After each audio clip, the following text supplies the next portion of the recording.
आज हमारे साथ में मौजूद है नवाबगंज विधायक डॉक्टर MP आर्या। डॉक्टर साहब, जानना चाहूँगा, निकाय चुनाव आज मुझे लग रहा है संभवतः आज उसका प्रचार प्रसार बंद हो जाएगा, क्या संदेश देना चाहेंगे भाजपा प्रत्याशी के नाम और जनता के लिए? देखिए, मैं तो खासतौर से अपने सभी नगरवासियों से एक कष्ट बयान करना चाहता हूँ, और मेरा कष्ट ये है कि जिस नगर में हम रहते हैं वहाँ चारों तरफ से लोग आते हैं। सारा देहात का व्यक्ति खरीदारी के लिए, तहसील के काम के लिए, थाने के काम के लिए, सब काम के लिए नगर में आता है। कोई महिला आती है, पुरुष आता है। अगर उसे कहीं बाथरूम जाने की ज़रूरत पड़े तो पूरे नगर के अंदर किसी भी महिला बेचारी को बाथरूम जाने तक की जगह नहीं है, किसी पुरुष के लिए भी नहीं है। जो शौचालय वगैरह श्री रविंद्र सिंह राठौर जी ने बनवाए थे वो सारे तोड़वा दिए गए, दुकानें बना दी गई। इस नगर को कैसा नगर बनाया गया मेरी समझ में नहीं आता। भाई, नगर का मतलब है कि सुंदर स्वरूप दिखाई दे, लोगों के घूमने के लिए कुछ पार्क भी हों, कुछ सुंदरता दिखाई दे। श्री रविंद्र सिंह राठौर जी ने इस नगर में कई सारे पार्क बनाए थे जिन्हें पिछले 10 साल के अंदर तोड़ दिया गया। चेतराम पार्क तोड़ दिया गया, गुरु गोविंद सिंह पार्क तोड़ दिया गया, शहीद पार्क खत्म कर दिया गया, तोपें भी ऐसी कर दी गई, देखने में ऐसा लगता है कि क्या बेकार की चीज़ यहाँ पर लगा रखी है। इतनी सुंदर मूर्ति पटेल जी की है, उसको भी ख़राब करने का काम किया गया, उसमें से कई सारे पत्थर वगैरह हटाने का काम किया गया। अंबेडकर पार्क को तोड़ने की कोशिश की गई।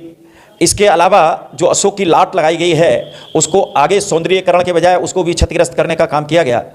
इस नगर में श्री रविंद्र सिंह राठौर जी के समय में गलियां सब अच्छी बनाई गई थी, रोडें बनाई गई थी। मेरे घर के बराबर तो जो रोड निकल रहा है ये 15-20 साल पुराना रोड, और आज भी ये बढ़िया बना हुआ रोड है।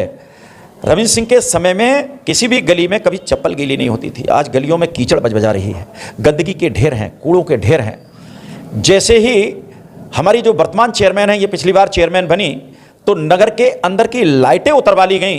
जो high mast light SDM court के सामने पटेल चौक पर लगी हुई थी, वहाँ से लाइटें उतरवा ली गई। किस तरह का नगर बनाया कह नहीं सकता। मेरा सभी नगरवासियों से आज एक संदेश है, आपके माध्यम से आज एक निवेदन है कि वास्तव में अगर इस नगर पालिका को सुंदर नगर पालिका बनाना चाहते हैं, एक अच्छी नगर पालिका बनाना चाहते हैं जिसमें कि पार्क भी हों, शौचालय वगैरह की भी बाहर से आने वाले लोगों के लिए व्यवस्था हो, घूमने फिरने की जगह हो, एक आध अच्छी लाइब्रेरी वगैरह की व्यवस्था हो, लाइटें हर मार्ग पर हों, कीचड़ वगैरह दूर हो जाए, ये सारी व्यवस्था हो, अच्छा नगर हो, तो मेरा सबसे निवेदन है कि भारतीय जनता पार्टी की सरकार जो हर जगह काम करा रही है, प्रदेश भर को सुंदर बनाने का काम चल रहा है, नवाबगंज नगर में भी वो सुंदरता दिखाई दे, तो भारतीय जनता पार्टी के प्रत्याशी प्रेमलता राठौर के कमल के फूल पर 11 तारीख को ज़्यादा से ज़्यादा मतदान कर भारी मतों से विजयी बनाएं। सभी नगरवासियों का बहुत बहुत धन्यवाद। डॉक्टर साहब, आपने सड़कों की बात करी कि रविंद्र सिंह राठौर के समय में 20 साल हो चुके हैं, सड़क अभी तक ख़राब नहीं हुई, लेकिन आपके समय में जो सड़क बनी वो तो 6 महीना नहीं हुए, ख़राब होने लगी, गड्ढे होने लगे, टूटने लगी। कहाँ कमी रह गई? बिल्कुल सही बात है। 3-4 जगह पर गड्ढे हुए हैं और उनकी शिकायत भी हुई है, और निश्चित रूप से वो सड़क दोबारा वहाँ पर बनाई जाएगी, काटी जाएगी सड़क और दोबारा से ठीक की जाएगी। ये बात सही है, मैंने हर स्तर पर इसीलिए शिकायतें भी की हैं। नगर पालिका चेयरमैन पति डॉक्टर ताहिर का एक आरोप भी था, उन्होंने एक अपना इंटरव्यू में ये कहा कि आपके जो छोटे भाई हैं लेखराज गंगवार जी, उनसे उनकी मित्रता है, वो उनके साथ में है, और पंखा जो उनका चुनाव चिन्ह है उसे लड़ा रहे हैं। इस पर क्या कहेंगे?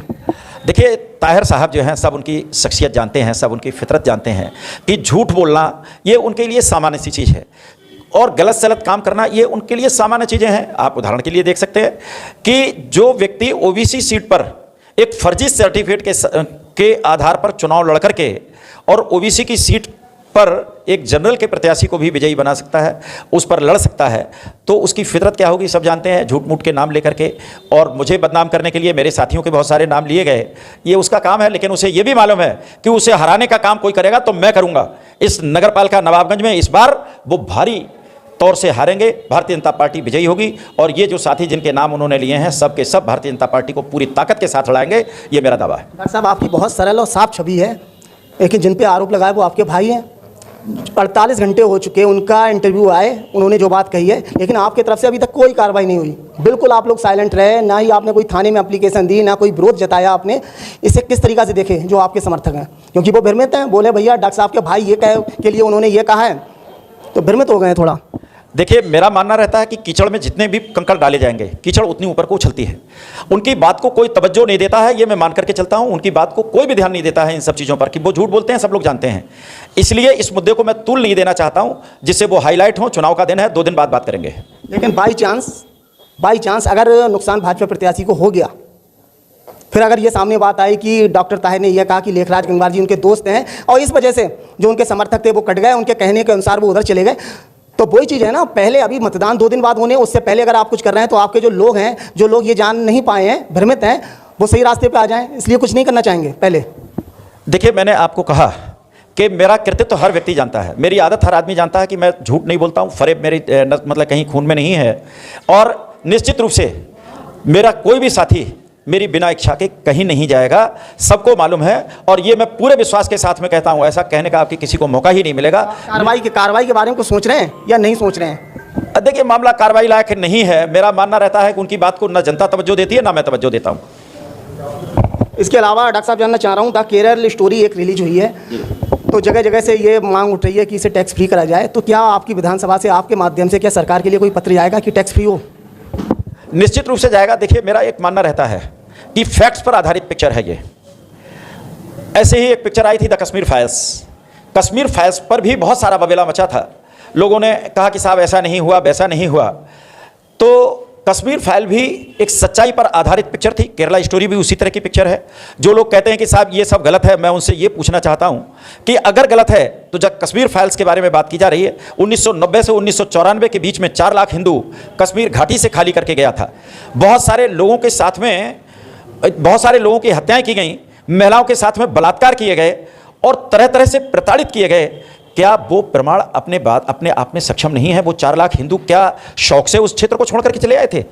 अगर ये नहीं है तो केरला स्टोरी के फैक्ट्स भी बिल्कुल उसी तरह के हैं। इसलिए मेरा मानना है इन फैक्ट्स को सबको देखना चाहिए और इस पिक्चर को पूरे देश में टैक्स फ्री किया जाना चाहिए। आपको लग रहा है पिक्चर और जो रियल में कुछ अंतर नहीं होता है? आप मान रहे हैं पिक्चर में जो दिखाया जा रहा है वो 100% ठीक है, क्या पता स्टोरी और रियल में अंतर होता हो?